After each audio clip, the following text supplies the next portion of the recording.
acá desesperado, pero cuando el problema es bien grande, yo digo, yo no puedo de ninguna forma. Señor, te necesito, oh Dios, y clamo a Dios desde lo más profundo de mi corazón, y Dios nos ayuda. Amén.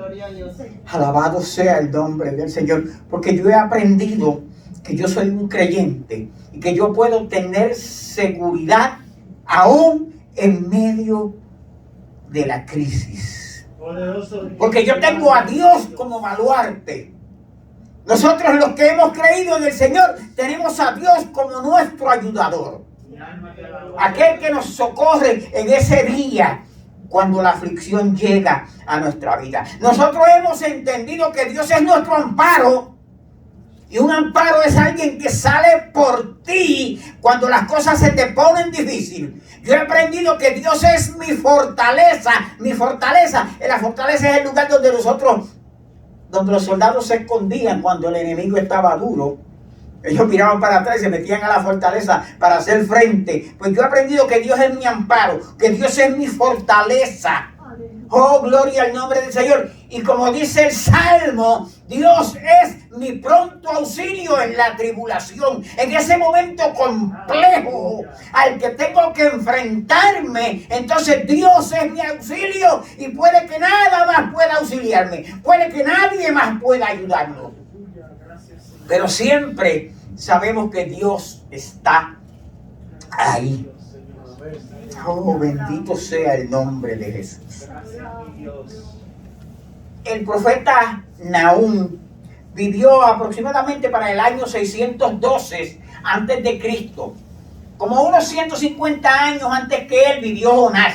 Quiero relacionarlos un poco porque hubo un profeta, y ya yo les expliqué lo que es un profeta, un hombre que escucha la voz de Dios y la comunica al pueblo, y que Dios le ha dado una capacitación sobrenatural para recibir el mensaje de Dios y para comunicarlo.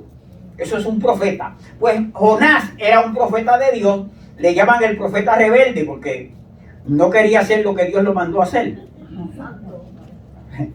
Dios le dijo que fuera a Nínive a proclamar allí con un mensaje. Dios lo envió con un mensaje y Jonás no quiso ir.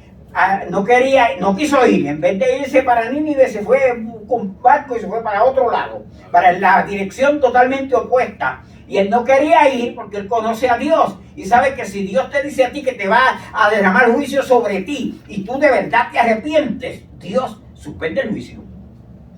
Y Jonás sabía eso. Él dijo, no, que le caiga el juicio. Porque Nínive era un sitio totalmente sanguinario. Eran malos, la verdad eran malos. Oh, gloria al nombre del Señor. Pero cuando Jonás le predicó el mensaje que Dios le mandó a predicar, el pueblo se arrepintió.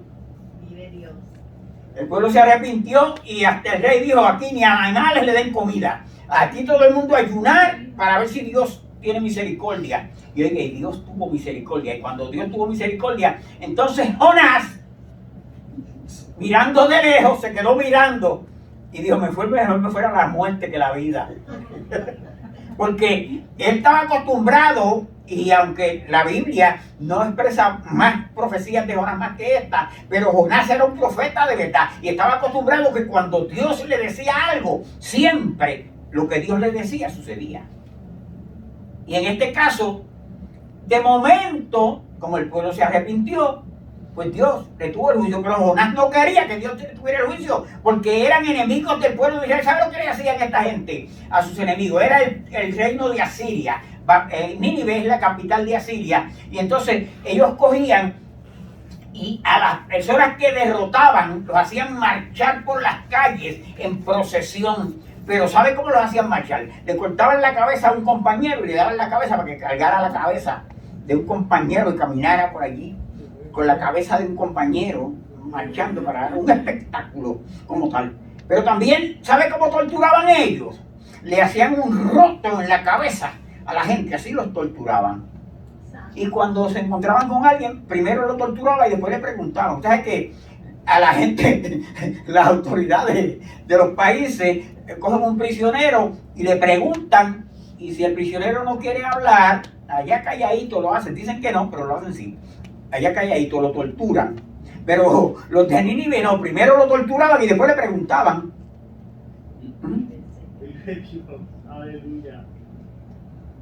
Y Jonás sabía eso.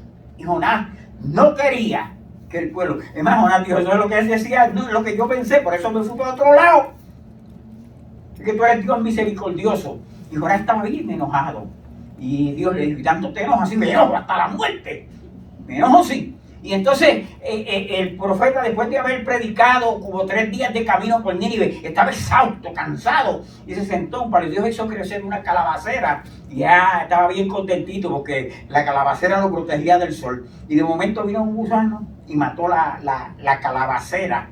Y entonces él se enojó mucho porque la calabacera se murió. Y Dios le dijo, pero tú te enojas, la calabacera que se secó en un día y tú no trabajaste en ella. ¿No tendré yo compasión de ese pueblo que no saben distinguir entre su mano derecha y su mano izquierda? Y el asunto pasó así. Pero 150 años después, Dios levantó a otro profeta llamado Nahum, que es de quien yo extraigo un verso hoy para predicar el evangelio. Y este profeta le dice a ellos, después de 150, a los que se humillaron, se murieron todos después de 150 años. Y a lo mejor después de haberse humillado vivieron vidas agradables a Dios. Pero se levantó otra generación y volvieron a hacer todo lo malo que hacían los de antes y peor todavía. Y a maltratar, no solamente eso, a maltratar al pueblo de Dios. El pueblo de Dios es el pueblo de Dios. Y cuando necesita un castiguito, Dios se lo da. Pero todavía Dios lo sigue celando como la niña de sus ojos. Qué bueno es el pueblo. Soy pueblo de Dios. Aleluya. Gloria a Jesús. Sí, cuando necesita Dios disciplinar a su pueblo, Israel lo disciplina, pero sigue celándolo y sigue siendo su pueblo. Y cuando Dios necesita a nosotros, la iglesia, corregirnos en algo, Dios sabe corregirnos. No vea la enfermedad como eso, no se trata de eso. Dios sabe, cuando Dios quiere corregirnos, Dios se vale de cualquier medio, pero Dios siempre nos sabe hacer saber.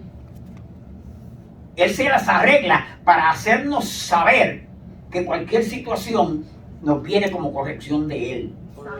Como tal, no confunda las situaciones comunes de la vida con la mano de Dios.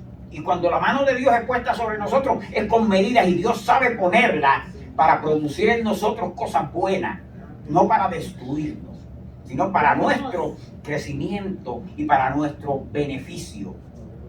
Glorificado sea el nombre del Señor. Fíjese, Nahum empieza diciéndole al pueblo que Dios es un Dios celoso y que es vengador.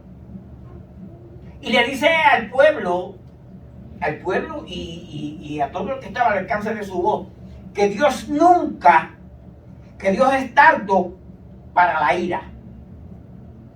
Que Dios es grande en misericordia, pero Dios es tardo para su ira. Pero también le dice que nunca tendrá por inocente al culpable. Es curioso que, fíjese, la misericordia de Dios es tan grande que nosotros éramos culpables.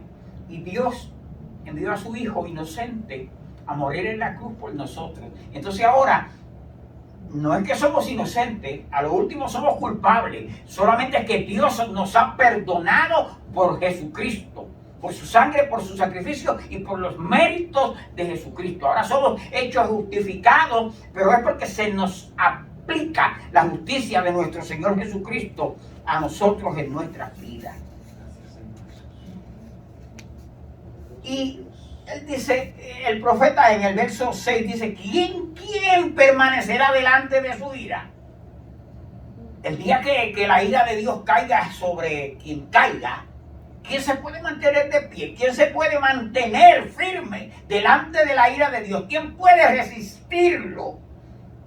Alabado sea el nombre del Señor. Y si Dios se enoja, ¿sabe algo? Estoy trabajando en eso. Quiero que Dios esté contento conmigo.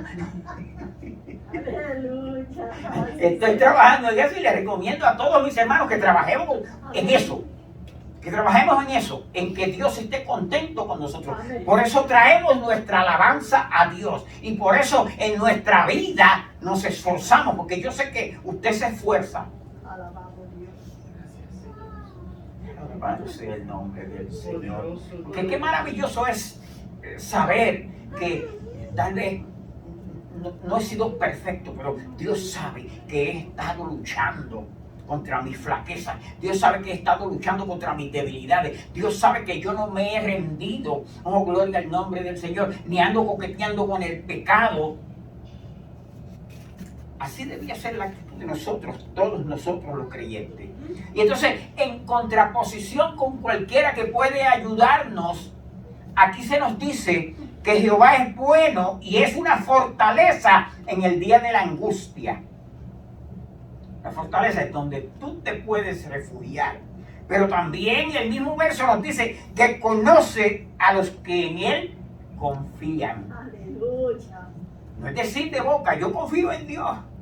Y está por dentro jadeando, Dios, ¿por qué no me ayudas ya?